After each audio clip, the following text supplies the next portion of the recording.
Angeline Trevena writes urban fantasy and science fiction with a dystopian edge. She also writes non-fiction for authors, all of which is fantastic. Her world building guides include 30 Days of World Building, How to Destroy the World, and many more. In 2003, Angeline graduated from Edge Hill University with an honours degree in drama and writing, and during this time she decided her future lay in writing words rather than performing them. Hi, Angeline. Hello, Shane, and hello to everyone else. That's awesome. I'll be posting some links to Angeline's work throughout the presentation, and yeah, if you want to take it away, we will go from there. Okay, so we are going to be talking about world building today and how to build a fictional world. So I'm going to screen share, and I've put together a lovely presentation for you. I'm not very good at presentations, but I'm usually do workshops a bit more old school. So hopefully this will all work as it's supposed to. All right, let me just begin the slideshow. There we go. Right. So Shane gave me a lovely introduction there, so I don't really need to say much more about myself, really.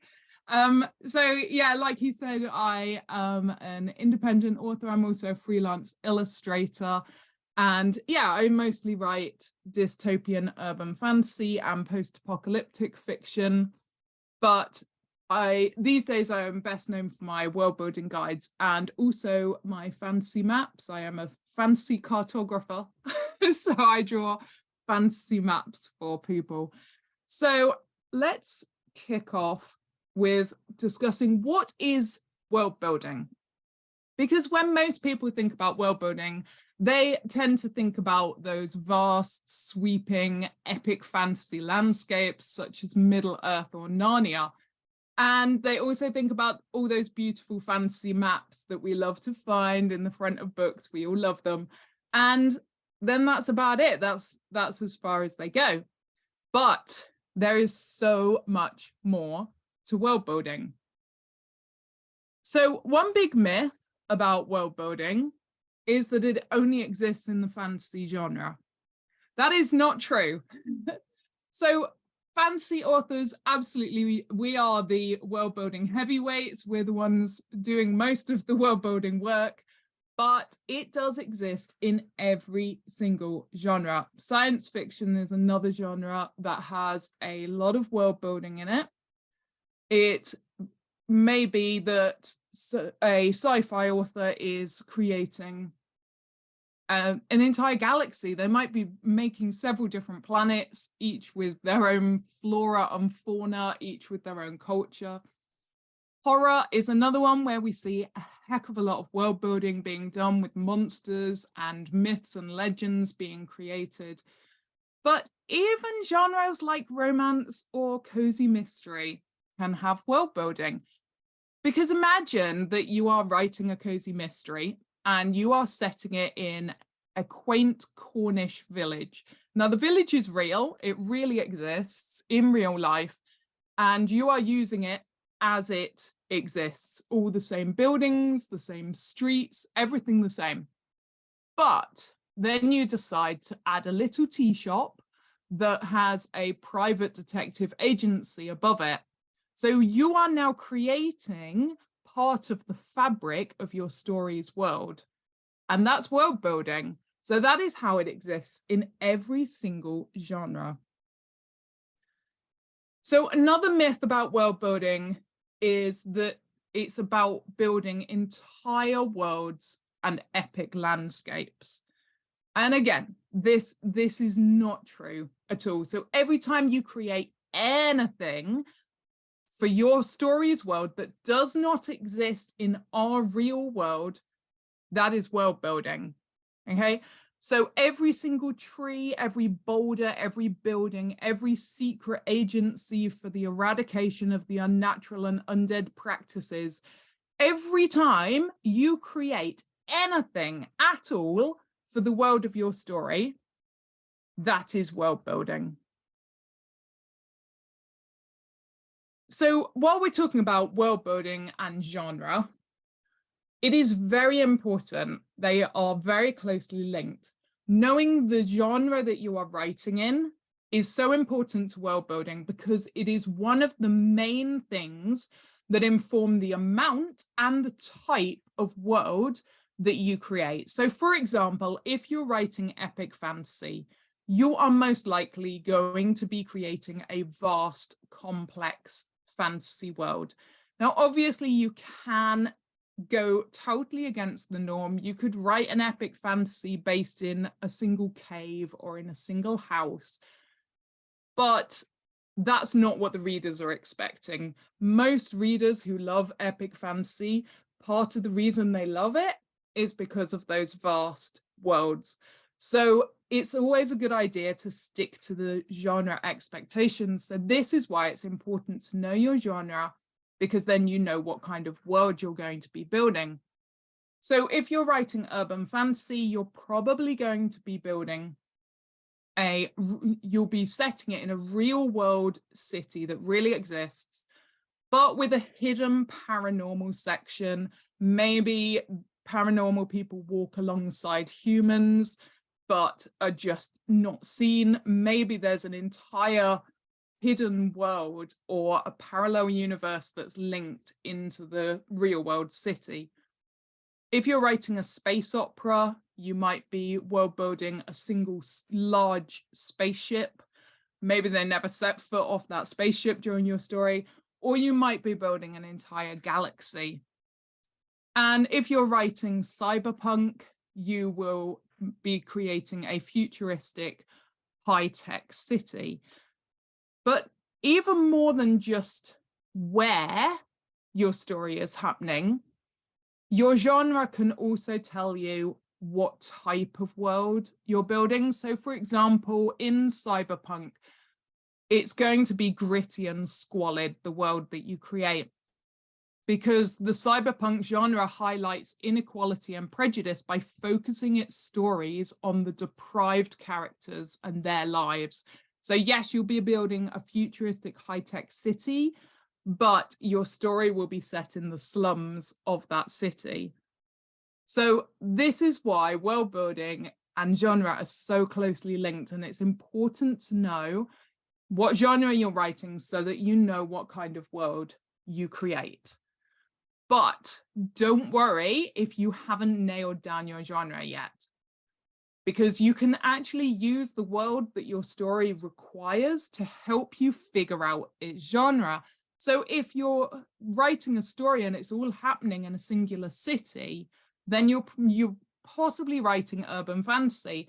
And if you're writing a story and you find yourself creating this whole fantasy world, then you're probably writing epic fantasy, because everything in world building can be worked out forwards or it can be worked out backwards. Okay, I call the latter backwards engineering.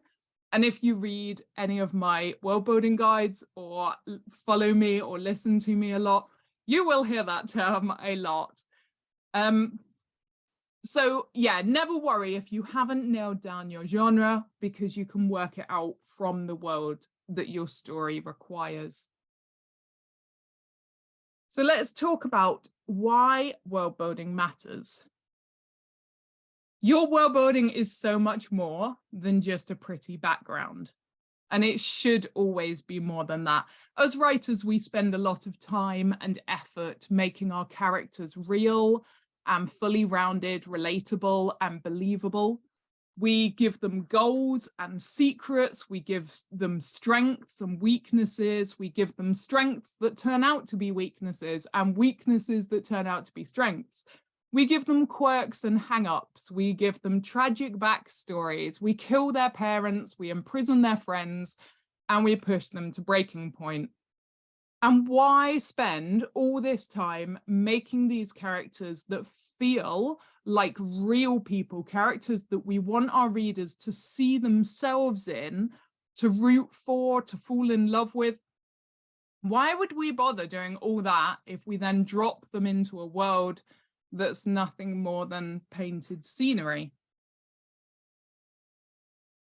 You need to treat your world in the same way that you treat your characters. So all the care you take in creating your characters, you need to take that same care in creating your world.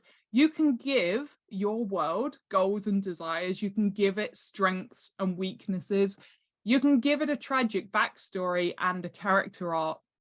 A great example of giving your world a tragic backstory and a character arc can be seen in the post-apocalyptic and dystopian genres.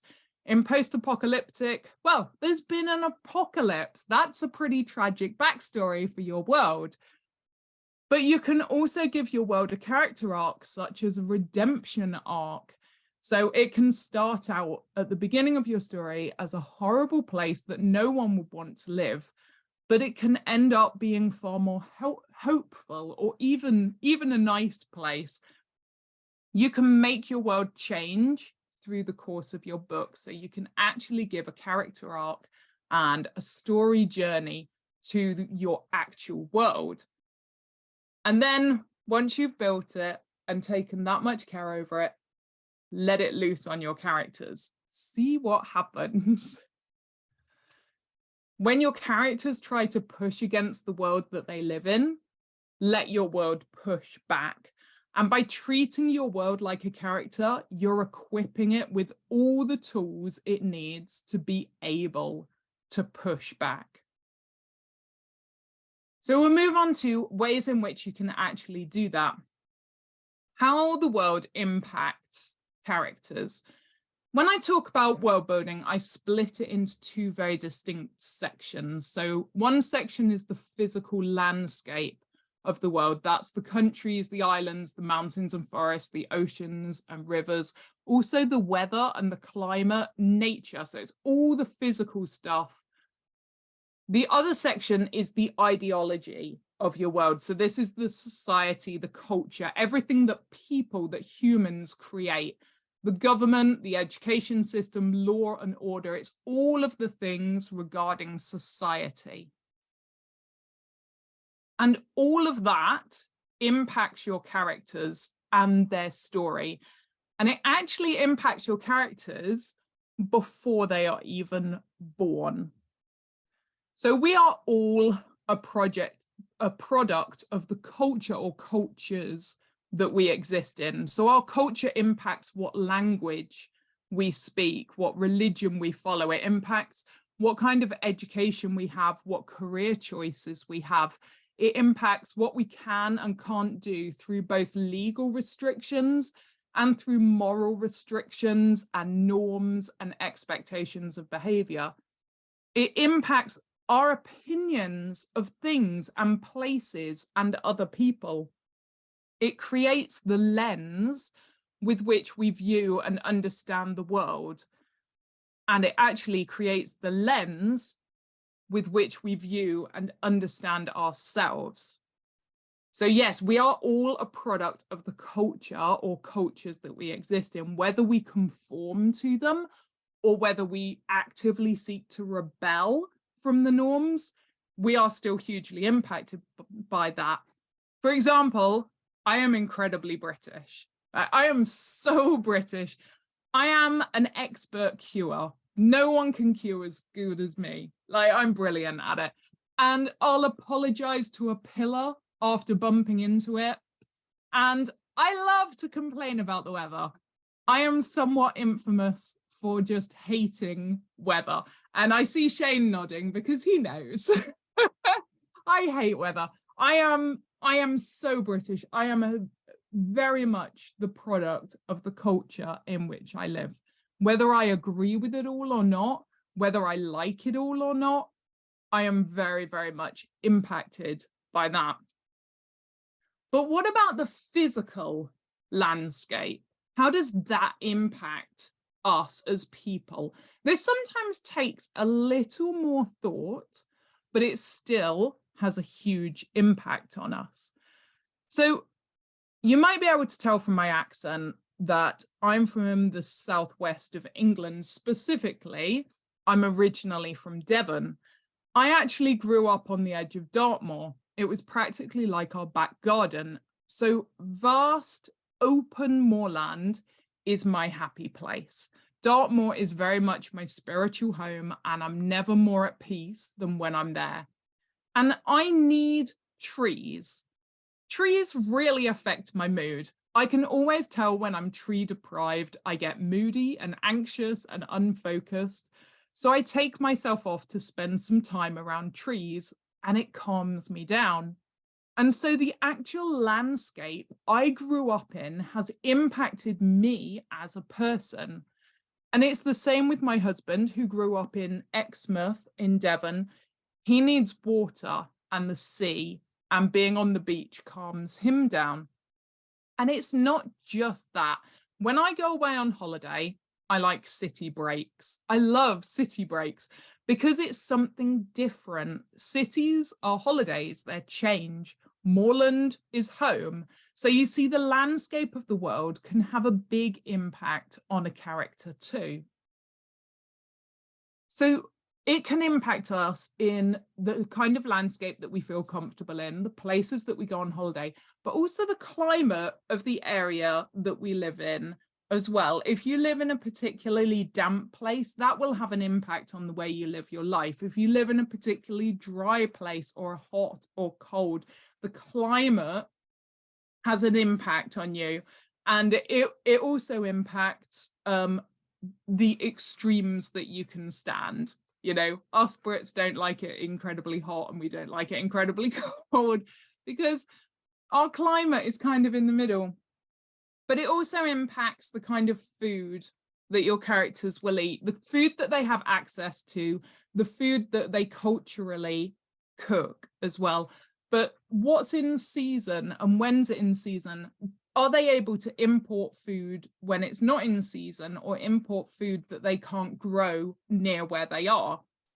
Knowledge of the natural world, like we don't have bears in the UK. We don't have wolves. I don't know what to do if a bear walks up to me, or a wolf, but other people who live around these sort of predators, they know exactly what to do. They're like, this is fine. Natural disasters. Yeah, I've never had to deal with a volcano eruption, you know, but people who live near volcanoes, they know exactly what to do. Things like knowing different kinds of medicinal plants that are native to where your character lives. Necessary skills for survival. Is your character able to swim? If they live in a landlocked country, they may not be able to swim. What can they hunt? What can they catch? What can they snare? What sort of animals are they used to? What knowledge do they have of things like poisonous berries? If they travel to somewhere else and they're faced with hunger in a forest and they don't know which berries are poisonous or not because they've never come across those particular berries before, you know, that's an impact of the landscape that they grew up in. Also, hobbies. Now, some people like to do hobbies that are things that they can't do at home, and some people like to do hobbies closer to home. So think about the landscape your character lives in and what sort of hobbies they have, whether they want to do something totally different or whether they're doing something that they can do quite close to home in their own landscape. And of course, some of these things are also survival. Being able to ski might be absolutely vital to your character's survival. So absolutely, the landscape that we live in and that we grow up in can have a huge impact on us as people, just like it can your characters. Now, I'm going to give you some homework to do. I want you to make a list of all the ways in which you are affected by the culture and the landscape that you live in, or the one that you grew up in. Just keep a list, just keep it going, keep adding to it. Every time you think of something, go, oh, yeah, I'll add that to my list. And then you have this great list that you can apply to your characters. And this really lets your world play an important and active role in your story. And let's talk about how your world impacts your story. As we know, every story needs conflict. We love conflict. And your world is an absolute treasure trove for conflict. So use it, use it. So the ideology can cause massive conflict through laws, restrictions, inequality, rules, expectations, duties, the physical terrain.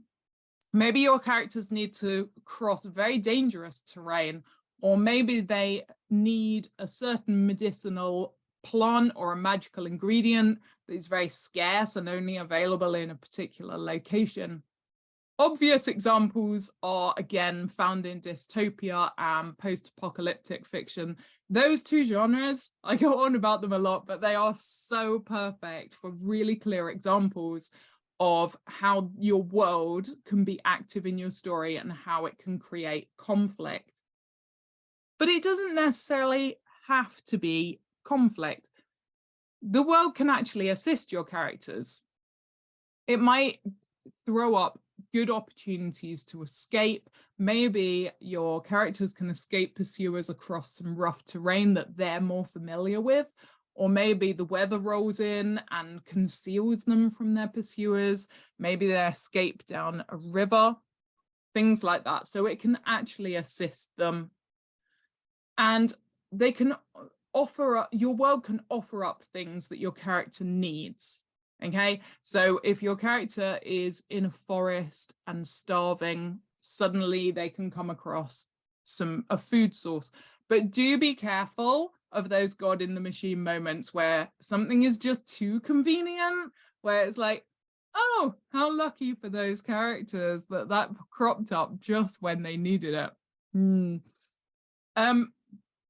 Maybe there's a particular landscape that enhances magical powers, and your characters have to travel to this particular landscape in order to do a very, very powerful spell that they otherwise would not be able to do. So I said earlier that you should treat your world like you do your characters, and I just want to expand on that a bit more, because your world can have a bigger impact on your characters than just giving them a culture and rules or a passion for hiking.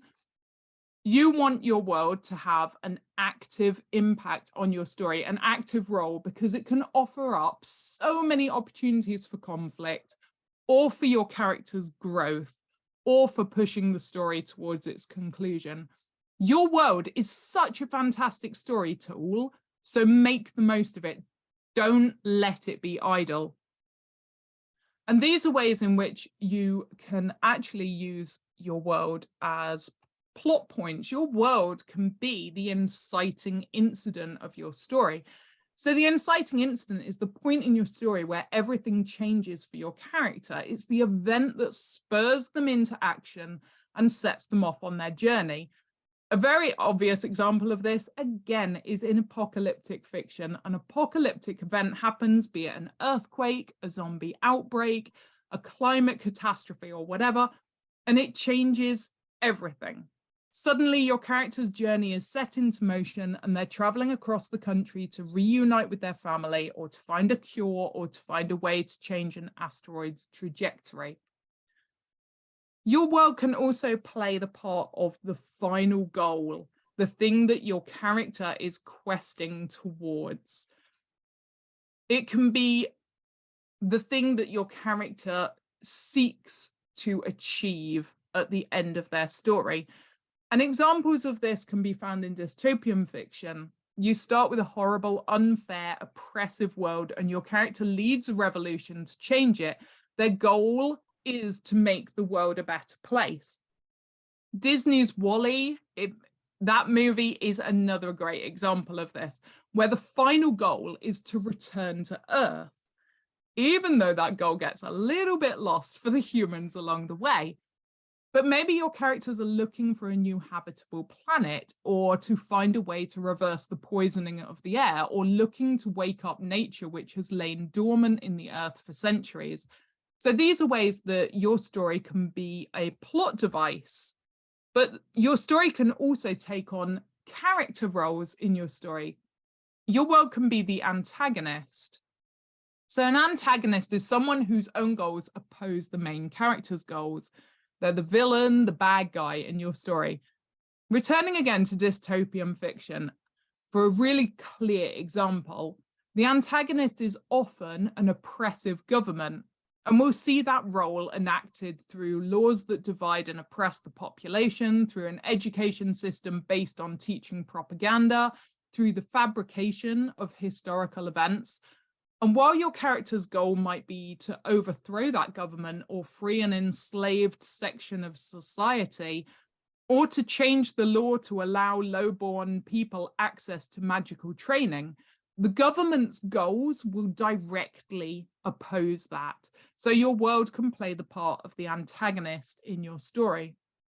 Another way your world can be a character in your story is by being the elderly mentor. So this is a common trope in epic fantasy, and it's a character whose role it is to teach your character something. So it might be the literal passing on of skill or knowledge, or it might be to teach your character something about themselves, to test them in a way that they learn something about themselves through various challenges and conflicts that they throw at them.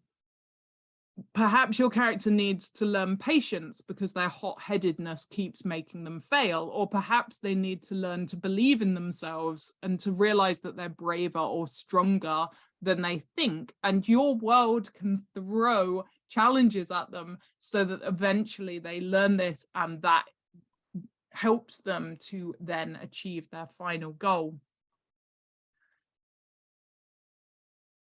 So these are some of the ways that your world can take an active role as either a part of your story or in a character role. And yes, I have taken the word active. It is in capitals, it is red, it is underlined. I couldn't do anything more to it other than if I made it flash. It is so important that your world building takes an active role in your story, and it always should. Now, the big question that I get asked most often is, how much of my world building information should I include in my story?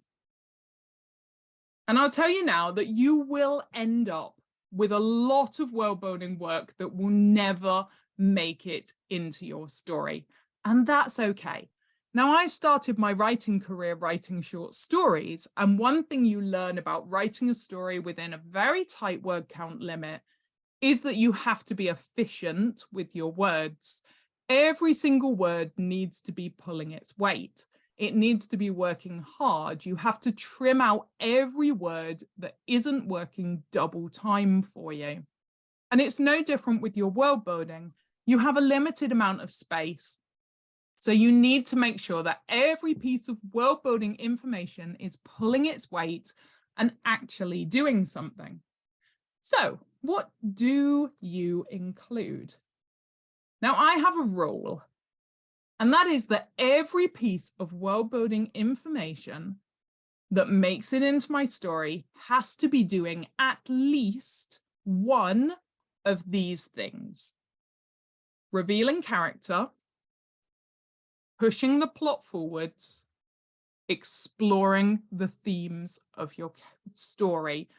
Now, it can be fulfilling 2 or even 3 of these criteria, but as long as it's hitting one of them, it can stay. Now, that's not to say that you can't include something just because it's super cool.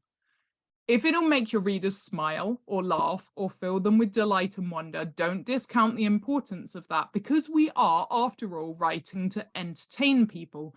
Now, sure, we also have the ability to give them an important message or make them think about deep, important things, but it's no less noble to simply want to entertain people with your work. So feel free to put in a little snippet simply because you had a really cool idea.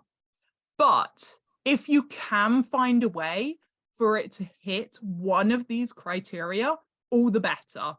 Otherwise, try to keep those cool things to a minimum. Now I want to talk about info dumps. No one wants to read a history lesson of your world. I'm sorry, they don't. Or a sociology essay about it. You want to convey the important points about your world, hitting those 3 rules that I showed before in a quick and efficient manner. Now, there may be things about your world that you need to tell your readers, but you should always aim to show them. So let's look at a couple of ways that you can do that. Now, we've all heard the old adage, show, don't tell. And the best way to show is by revealing world building through your character's actions. So let's look at the difference between showing and telling. So if we imagine a world where unicorns exist, if you are just telling your readers, it will sound something like this.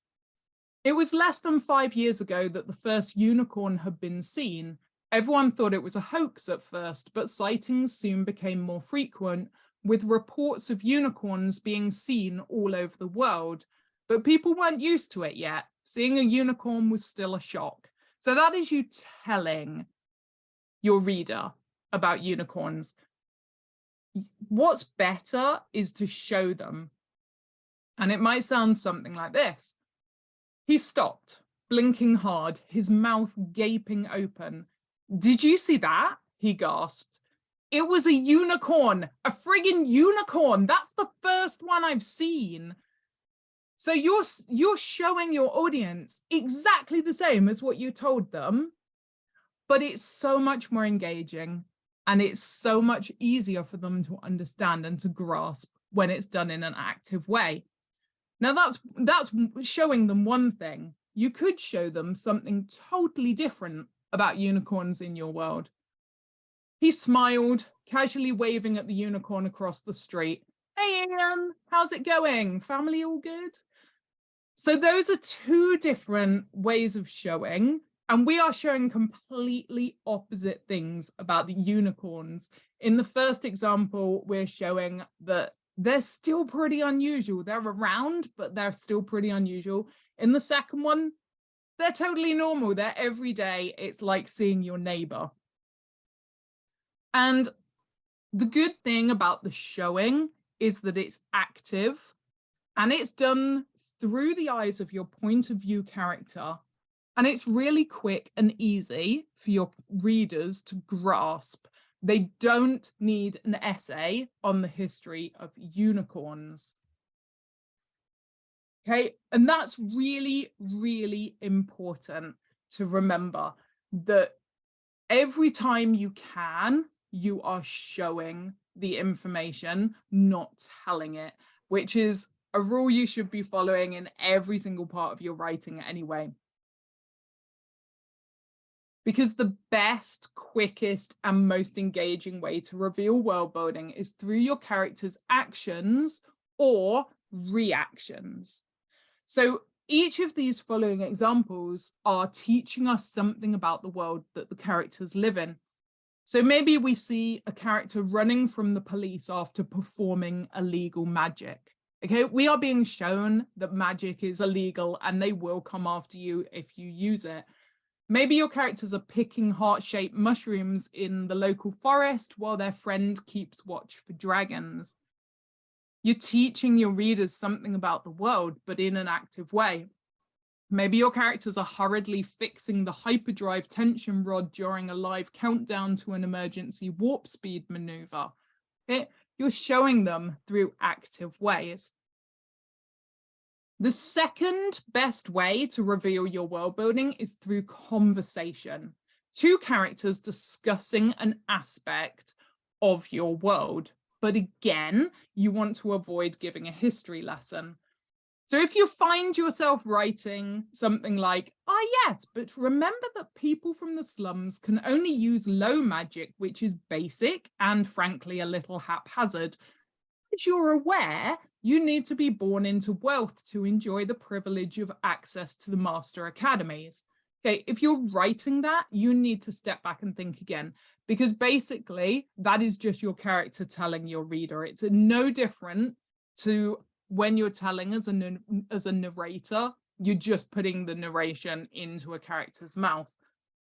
So it would be far better to reveal that information about the world through a more active conversation like this. I hate those Master Academy snobs. They think they're so much better than us. They are better than us. Just because their fancy schools teach them more refined magic, it does not make them better than us. It makes them better at magic than us. Well then, I guess we'll just have to find a way to level the playing field a little. Now that conversation reveals the information about the world without it being a history lesson out of the voice of one of your characters. It is revealing information. It is revealing something about the characters and their attitudes and opinions. And we're seeing two conflicting opinions. One character is kind of just, this is just how the world works. What are you going to do about it? But the other one is actively ready to change things. So it's setting up for potential conflict or even an inciting incident. And it's highlighting themes of inequality in your story as well. So let's think back to those 3 rules that I shared before and see how many of them we're hitting. We are revealing character. We are pushing the plot forwards, and we are exploring themes. So in those just 5 lines of dialogue, we have hit all 3 of the criteria points for revealing world building.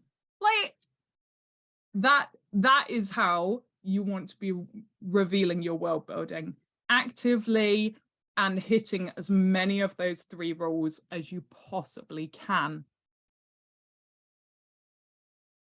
So always aim to reveal your world building in active ways. It just makes it far easier for your readers to engage with, and it can hit even more of those criteria points that we're aiming to hit.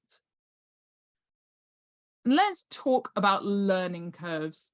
So your world comes with a learning curve for your readers. Every single thing that you create, everything you change from the real world adds to that learning curve, that amount of things that they need to learn about your world to understand your story.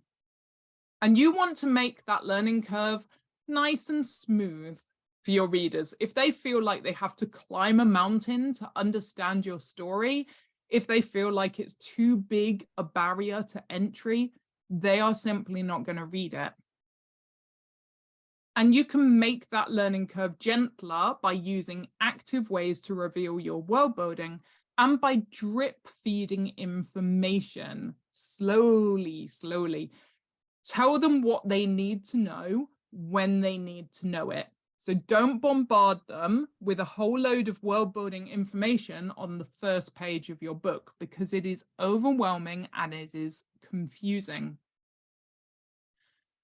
When your character gets arrested for getting caught with a banned book, or when they're hauled up in front of the local council to explain why they think the curfew for women is inhumane, or when they discover an ancient spell that requires a specific plant that only grows miles away, explore those specific aspects of your world building then.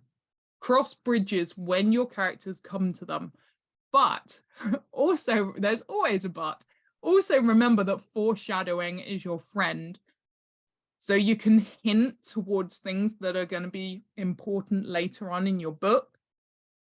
But it's about finding a balance. Balance is really, really important. You don't want to shove all your world building information on the first page, but you also don't want it to suddenly blindside your readers out of absolutely nowhere.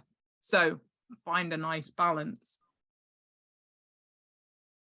Always remember that your characters come first. Your characters and their journeys are the reason your readers keep coming back and keep turning the pages. This is in bold, so this is important. Your world building should enhance and enrich your characters' stories. Don't let it become a distraction from them. So you want to focus on the things that matter to your characters, the things that directly impact them. So if your character is an adult, don't spend time explaining the school system, unless, of course, they're a teacher.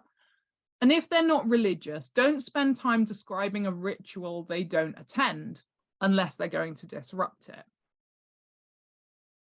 If your character is a foodie, then make up some cool foods that are specific to your world. If they love sport, then create a sport for them to be a fan of, or animals, or music, or computer games. Whatever your character enjoys, whatever matters to them, explore that. And the added bonus of doing that is that you can create bonus content to give to your readers, or to post on social media, or for your newsletter subscribers or your patrons. Write down those recipes, write down the rules of the games. Your closest fans will actually love things like that. And we're always looking for bonus content. So, you know, it's a really, really good way to get that bonus content, but always be thinking, what is important to my character? What in the world impacts my character? And everything that you talk about should be impacting your characters. So we'll move on to our final thoughts now. Never, ever think of your world building as background scenery. It's not. Don't think of it as just a landscape that your characters gaze at, but nothing more. Your world building should be an active, vital part of your story. It should impact your character by creating conflict, or by giving them solutions, and by generally molding who they are, what they do, and how they think. Okay, so we've looked at lots of ways that you can use your world building as an actual plot point in your story. And we've also looked at ways that your world can actually play a character role in your story. So always be doing that, always be making it an active and important part. Your story, it should be impossible for your particular story and your particular characters to exist in a different world. Okay, the world you make for them should be so integral to your story and to your characters that it would never have happened in a different world. Okay, it's really important to tie them tightly in together. Your world can stop your characters in their tracks, and it can create barriers that seem insurmountable. But it can also lift them up and help them up and over that wall. And that's the final thought that I want to leave you with today. So if you want to find out more about world building, my website is stepbystepworldbuilding.com. Go and look at it. It's very, very fancy and impressive. I'm on social media at Angeline Trevena. I'm on Instagram mostly, TikTok a lot as well, then Facebook. I am on Twitter, but I'm not there very much. And yeah, currently I have 6 world building guides out, and you can find out all about those on my website. That was fantastic, as usual. I expect nothing less. Okay, we have a few questions, so I'm just going to go to the questions. Okay, what about children's fiction aged 8 to 12 if it's contemporary fiction as far as world expectations? So what is your advice for world building in contemporary children's fiction? Okay, so I also write for children under a pen name, and the thing about that is, I think when you're writing for children, you need to be even more aware of not only what in your world is important to your characters, but what's important to your readers as well. And I think it is more important in children's fiction than it is in adult fiction. So if you're writing contemporary, obviously anything that you create is still world building. And when you're writing about a family, every family has its own subculture. Okay, every family has its own norms and its own values and their own weird habits and their own in-jokes and the strange things that they do that nobody else understands. So when you're writing contemporary children's fiction, I think that's where the focus of your world building is going to be, and creating the culture either within the family, or if it's in a school environment, obviously the culture of the school, because every school has its own subculture as well, you know, with all its particular rules. They might have a motto, they might have a special song that they sing, they might have to always walk on the left-hand side of the corridor. And a really cool way to highlight world building, no matter who your audience is or what you're writing, is to have somebody, a stranger, come into a situation where they do not know the cultural norms of that situation. And this is something you see a lot in children's fiction, where you have a stranger coming in to a place where they don't understand. And then, of course, hilarity ensues. So hopefully that answers your question. You had your hand up as well. Did you want to ask a follow-up question? Oh no, hand's gone down. That's a no. Thank you. I thought I'd put my hand down. That's fine. I just wanted to make sure. Saw something else. David said, it seems to me that every story requires world building, including so-called realistic fiction. You'd agree with that, wouldn't you, Angeline? Absolutely, because, like, you know, when you go to a cafe and you walk in, a cafe you've never been to before, and you sit down and you go, is this waitress service, or do I need to go up to the counter to order? And there's that moment of anxiety of like, I don't know what the subculture of this particular cafe is. What are the norms and expectations in this particular cafe? So again, even though you're writing realistic fiction, you are still creating all these subcultures, these norms and expectations for behavior. And by bringing in a character that's unfamiliar with them, that is like the perfect way to highlight the world building of that place. Yeah, brilliant. And someone asked, would survival skills for cities be things like crossing busy streets and spotting mugs, etc.? 100%. I'll admit I'm a very academic person, but not at all practical, and I have like no practical skills. I once got hit by a car on a zebra crossing, so you know, that will prove. So yes, absolutely. And again, cities are brilliant places for subcultures, and they are absolute brilliant mixing pots of loads of different subcultures being drawn together and either rubbing along nicely next to each other or creating lots of conflict. So yeah, there are definitely a lot of survival skills you need in urban locations. Sure. Michelle didn't have a question, but she did say she can't wait to get back to writing dystopian fiction again. It's freaking fun. I love it. It's my favorite genre. Okay, awesome. Linda was surprised that unicorns don't actually exist. We hate to break it, but they don't. I think they do. Oh, you do think they do? Okay. Difference of opinion there. Awesome. You made a good point. Someone said she'd never thought about a point like that. I don't know what that point was, but you obviously did a good job making a point. Okay. Fantastic presentation. Lots of love for you in the chat. Informative, fun, and thought-provoking. Thank you, Angeline. But you just got me thinking that I might be a bit British too. Well, there you go. I'm horribly British. Me too. It's fine. Wonderful presentation. They should exist, unicorns, that is.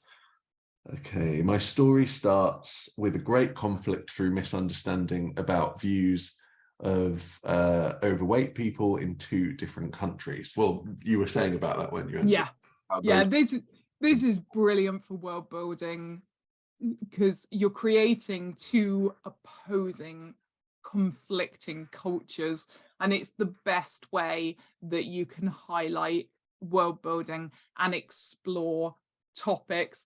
And I love that that's the topic and the theme that you've chosen. That's something that I'm very passionate about.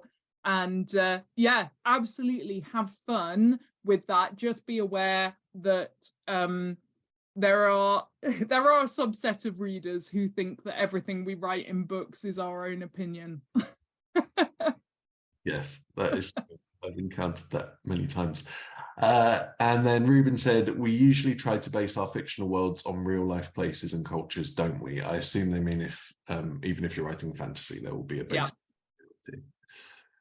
Yeah, because again, we are products of the world that we've grown up in. We view the world through an ethnocentric point of view.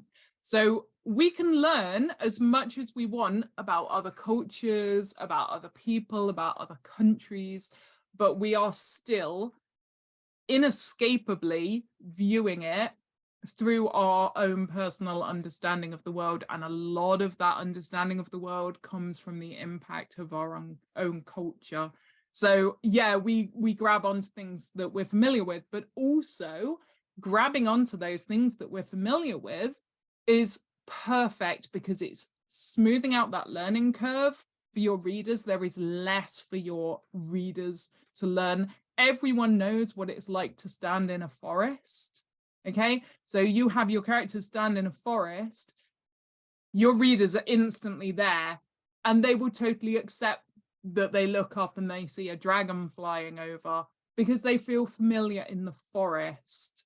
Yeah, so putting familiar things from our own real world into even epic fantasy fiction helps smooth the learning curve. So it's actually a really good thing to do. Yeah, for sure. Kestrel said, thank you, great info and great presentation. You're good at it. You are. That's true. A drama degree. Yes, it paid off. Finally. Awesome. Okay. What else have we got here? Any suggestions how not to offend real life cultures that you base your world off of? That is a good question. Yeah. Okay. So this is very much a hot topic at the moment, and I don't believe there's a right answer, or certainly I don't think the writing community has found it. The word appropriation is thrown around a lot.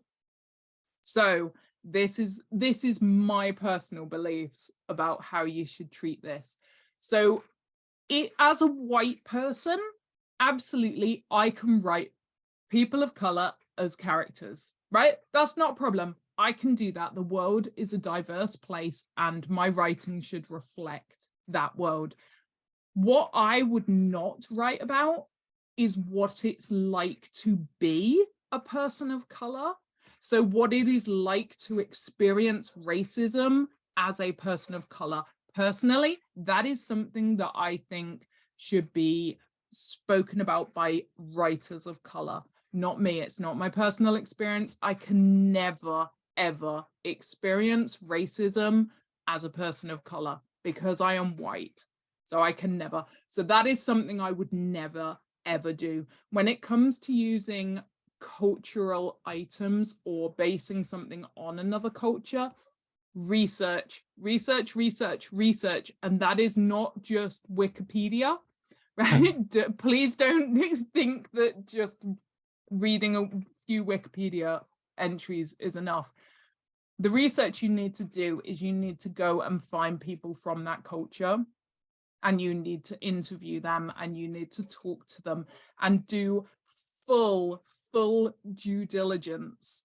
Beyond that, when you have finished writing your book, get people from that culture to beta read it and to be sensitivity readers for you, because it is so easy to slip in a slur or an offensive thing without, like, totally not even realizing that that's what you've done. So 100% due diligence is what you should be doing. But that is my opinion, and across the writing world you will find like so many different opinions on this. It is a very, very hot topic at the moment. Yes, and Nikki had also suggested sensitivity readers in the chat, so Yeah. sure. We have time for one or two more questions. So David said, what are your thoughts on how to balance enough detail to immerse the reader in the created world without burdening them with too much detail? Okay, so to get that balance right, there are three things that you need to do. Okay, one is write, and then write more. The more experience you have in writing, that balance will come and you will find that right balance for yourself. The second thing you should do is read. This is me giving you permission to boost up your TBR pile. Go out and buy those extra books, okay? And if anyone tells you off, you can be like, well, Angeline Trevena told me to. No, don't say that, actually. I'll get in trouble. But yeah, read in that genre and take note of what things you find in that genre, which authors are doing it well, which authors are doing it badly, because reading bad books is actually sometimes better than reading good books. And the third way is through beta readers. So when you've finished writing your book, get lots and lots of beta readers. And trust me, if you've overwhelmed them with information or bored them with a history lesson, they will tell you. Yes, they definitely will. They definitely will do that. It also comes back to what you were saying about info dumping in general, like reveal your world through action rather than like narrative, I guess. Yeah, and drip feed it. Don't do it all. Don't do a Tolkien. Yeah. That style of writing is not in favour. As lyrical and lovely as it is. Amazing. Thank you so much. That was somebody else saying that, not me, but also that too. Okay, so that pretty much brings us to the top of the hour. We will see you for other events, and just a huge thank you to Angeline for coming in and giving this talk. It was incredible. And thank you to all of you for turning up and listening to me.